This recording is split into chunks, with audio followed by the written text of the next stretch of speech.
Kansas, Kai, we go from our alma mater to our super villain. Ooh. The Jayhawks, 1 seed, taking on Howard, looking at minus 21 and a half in the market now. Howard, really impressive when Steve Settle plays. They did kind of escape with the MEAC final. Do they have a chance to battle here? Kyle, I'll go to you first. Biggest spread of the first round before the playing game. Before the playing games get to the 1 seed. I don't really expect KU to struggle here. Here's Howard's results against the top 150 this season. Kentucky lost by 32. James Madison lost by 26. Belmont by 23. Yale by 46. VCU by 10. They actually competed with VCU. Yeah. They have one baller, Elijah Hawkins. He's a great player, but they're going to be simply overmatched here. Turnovers are going to be a huge problem. They're 356 in turnover rate, and Kansas' defense is actually pretty darn excellent. The talent levels aren't close here. I lean towards Kansas at the big spread, Matt.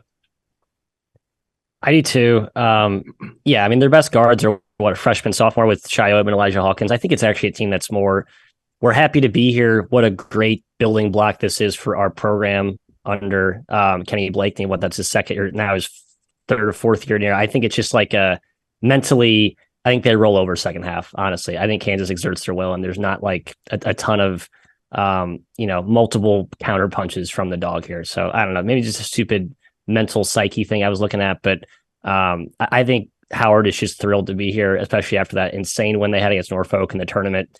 I think it's a runaway though. Kansas, the way they execute, they don't take bad shots. They're going to get the easy looks against the team that should give them easier looks inside. I like the Jayhawks. Yeah, they're kind of playing with house money. You could make the argument there that stress-free. I don't know. I think it's more about Kansas and how good they are. I expect McCullough to be fine and back for this one after sitting out the Big 12 tournament championship. And that array of wings, McCullough, Dick, Wilson, is so hard to defend for power conference teams, much less a team like Howard that has recruited well and has gotten some decent down transfers. But I don't know how they can handle this KU team.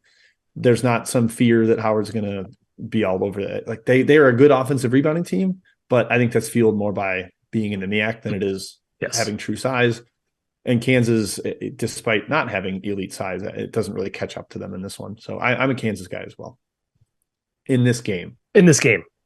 Don't edit that, you internet hounds. Traitors. Next up, Arkansas, Illinois. Highly intriguing round 1 matchup here of teams that I think you could objectively say underperformed this season, disappointed a little bit to their talent levels. I definitely respect both coaches, but we've got Arkansas laying 3, Matthias, 2.5 in some places, depending where you're able to shop around. But Bet Rivers, I can't bet. Kai, you're in Illinois. Yeah, I can't access Bet Rivers out here in the desert, unfortunately. But Matthias, what are you looking at with this game? Arkansas, Illinois, the 8-9 matchup.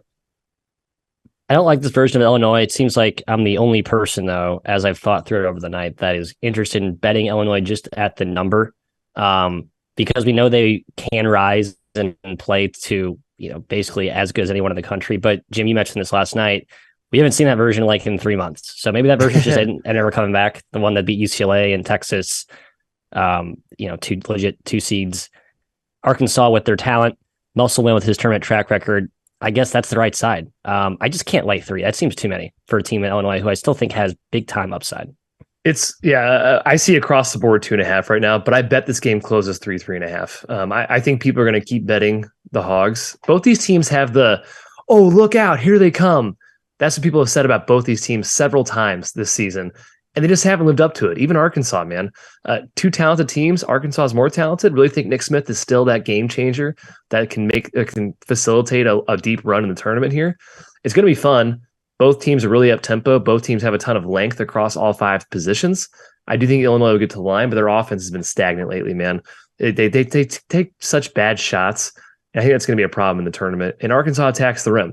Illinois pretty much built to stop that action, but I think they find more success in Illinois' offense.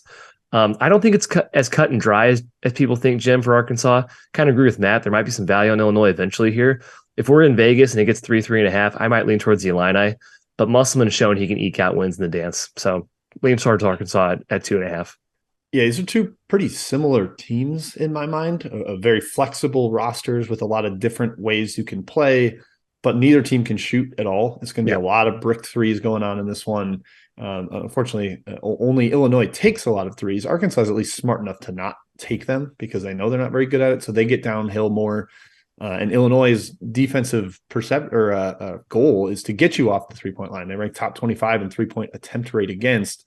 So if you're funneling Arkansas off the line into the paint, that's doing exactly what they want you to do. Like, that's ideal for them.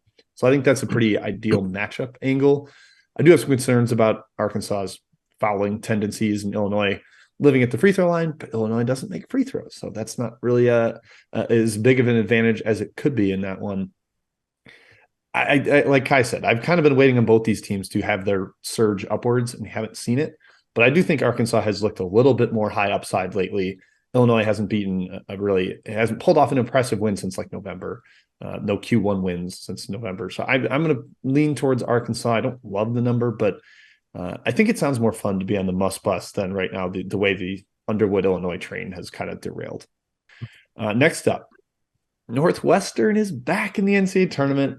Purple Cats comfortably make it this year, 7 seed. Now they're taking on Boise State, yet another Mountain West team, the conference that has really struggled to cover so far in the NCAA tournament in recent years. Northwestern laying 1.5. Kai, what do you think of the Purple Cats and the Broncos? Most boring matchup of the first round by far. Yeah, I agree. Projected 65 possessions, 128 total now at Bet Rivers. It's gotten bet down. It's on True TV. It's good. I think the program was good here. It's a True TV. Put it back burner of the primetime spot. Smart. Yeah, 2 top 15 defenses. Both play tough. They don't really cede an inch. They match up well with each other in terms of size. They both protect the defensive glass. Northwestern's a pain in the butt to score against inside. I think it's a pretty big toss-up here. I think Boise's a better team, but Northwestern has that never say die attitude. Again, I go back to the chip on the shoulder thing. Northwestern's full of those guys. Coaching, Leon Rice over Chris Collins all day long. So point in Boise's favor. Guards, Northwestern probably has a better backcourt, but Marcus Shaver might have claim to best player on the floor. TBD, toss-up, arguable. Matt, I'm not choosing a side quite yet. I'll have to wait till Vegas. Your thoughts? I lean Northwestern, and I don't feel good about it. I don't. I think Boo Boo is the best player on the floor. Other profound thoughts here. He probably is. I think Boise's switchability is valuable. I think Rice did a nice job weaponizing that this year. I don't really have like a legit big. They have Tyson Degenhardt and Jabuzi Agbo from Texas Tech and Najee Smith, who's sort of a Swiss Army knife guy. All long, versatile, can maybe create some mismatch issues. But I still think the guard play of Northwestern and their interior rim protection is the difference here. Matt, tell me why I shouldn't bet the under in this game. Why is this? Yeah, I can't find one. I can't find one. You should do it. This is an endorsement right here. I'm live on air. Yep. I would be a little surprised if it hit 65 possessions. Boise has been they slow down in the postseason. They shockingly had a 71 possession game against Utah State, but the game before that was 71 in overtime. Did a 59 possession game late with San Diego State.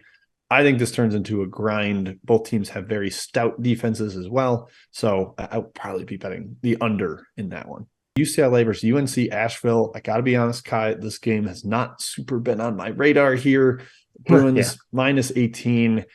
The Big South teams have typically not fared overly well in the tournament. We talked about how Longwood got absolutely demolished last season. This feels like UCLA just kind of out executes them, limits their offense. The only two, it's very Jones and Pember reliant. UCLA is good enough to limit that. What are you doing with this one? Yeah, Jalen Clark's going to be a problem eventually, but it's not going to be a problem here. Asheville has Drew Pember, who's a pro, and Tajion Jones, who can get piss hot from deep. That's about it, though. You stop them, you stop the Bulldogs, and I kind of I think Mick Cronin will hone in on that. They have the 6th best three-point percentage in the country. They have the 12th highest free throw attempt rate.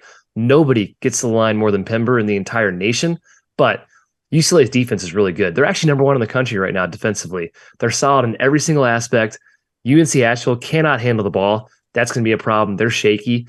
UNC Asheville is old. They have experience like many other mid-majors here that we like, but I think UCLA just overwhelms them, Matt, with talent on the other end. There's no match for Jaime Jaquez. There's no match for Tiger Campbell. Asheville is by far the weakest 15 seed, and they also lost to Arkansas by 34 this year. I think we've seen them against power competition. They just don't stack up. So I probably will take UCLA in this one.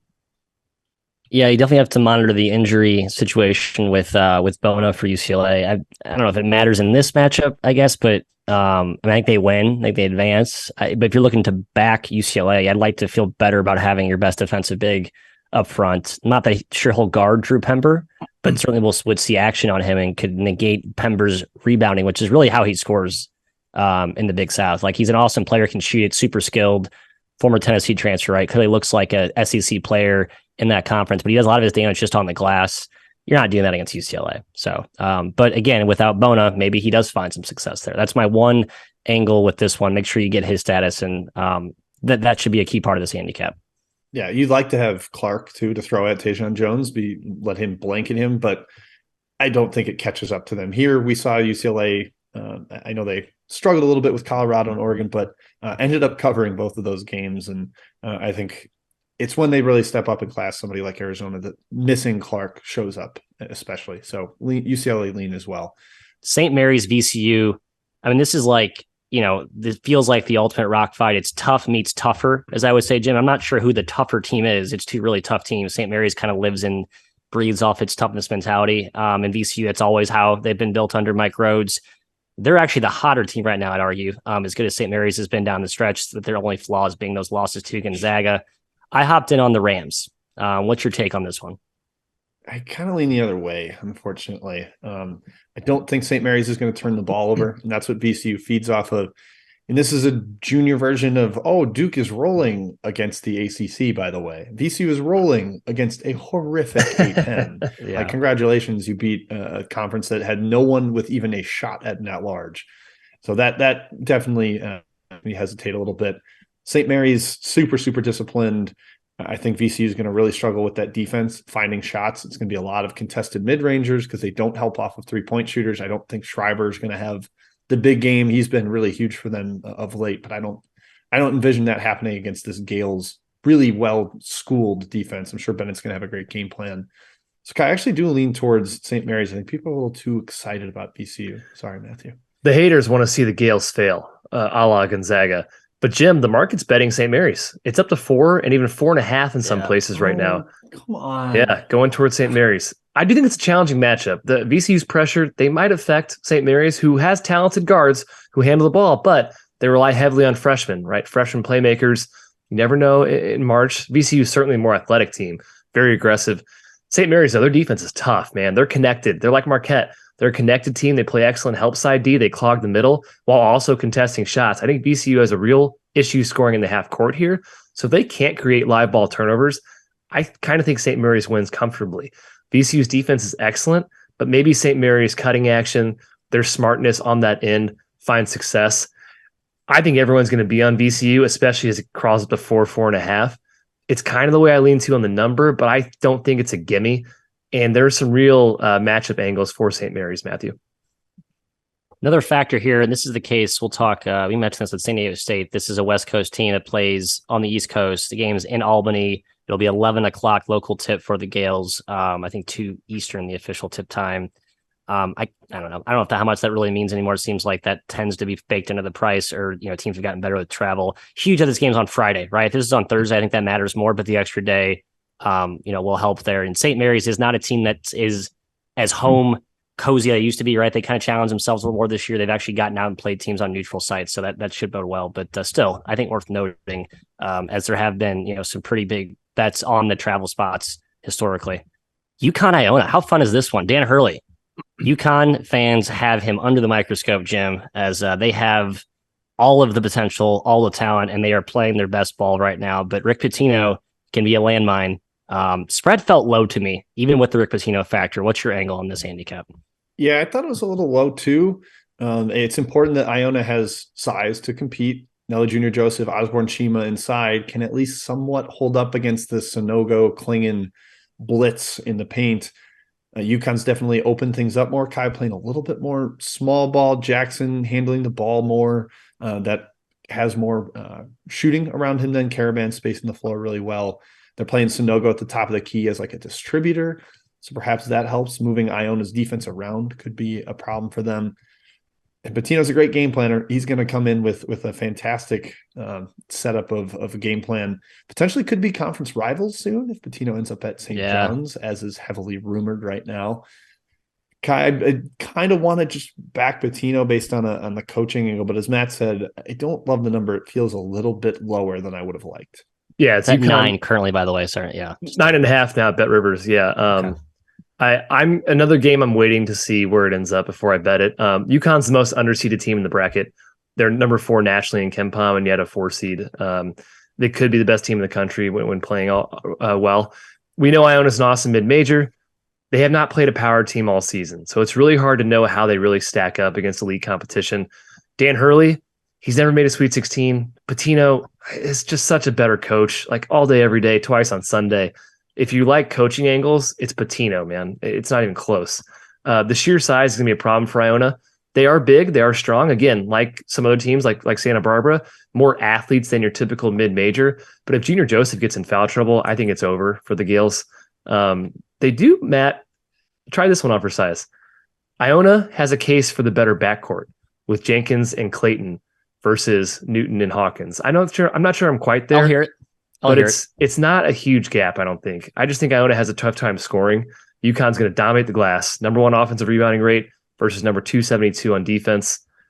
Again, though, big matchup on coaching. It's kind of a game matchup versus game plan matchup. Hence, I'm waiting for this spread to get kind of hammered out before I bet it. I think I like the under as I think about this more, right? Like Rick wants to keep this into the half court. He wants no part of getting to a track meet. Maybe he does pressure though, which I guess could make this more helter-skeltery, but still, I think he wants to limit possessions here and give himself, tilt the odds as much in his favor as he possibly can.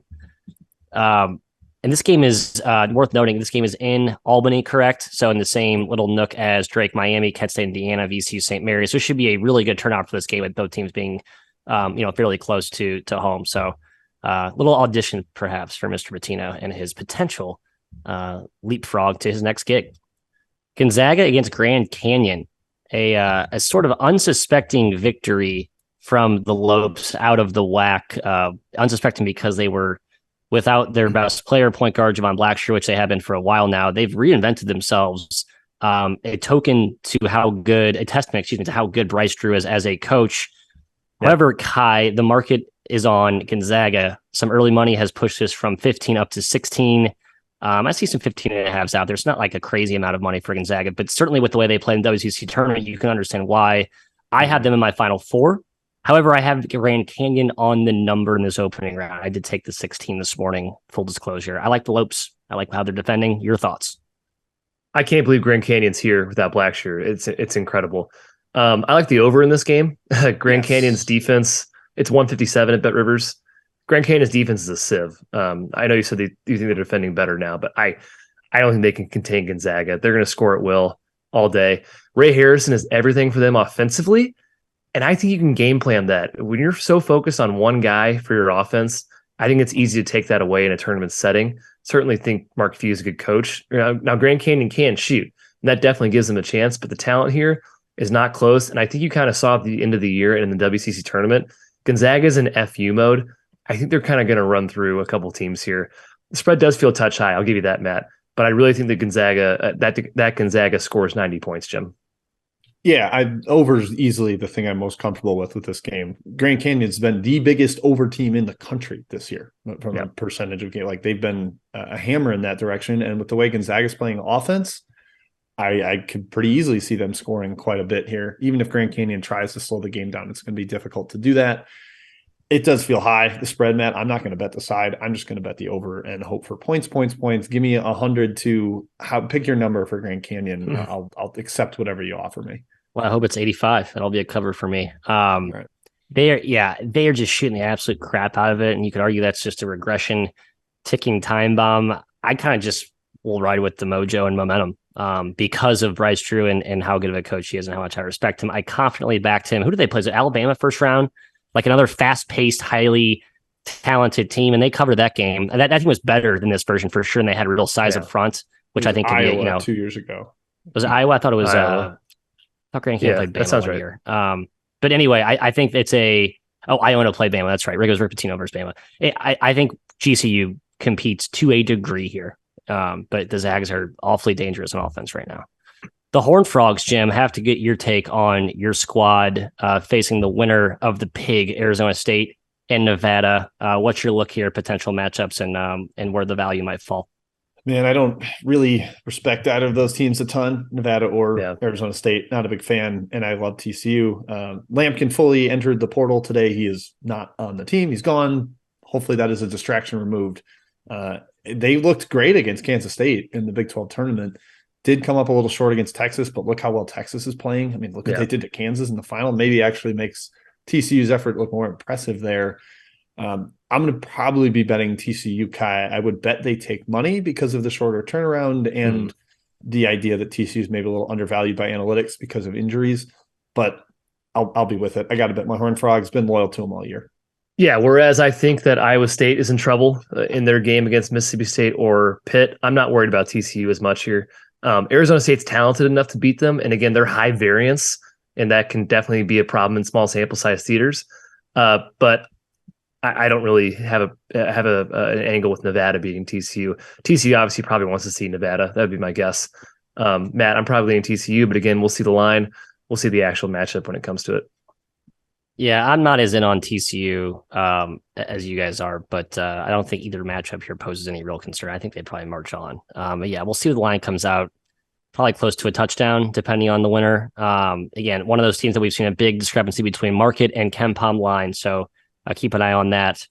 But yeah, nothing official here for me.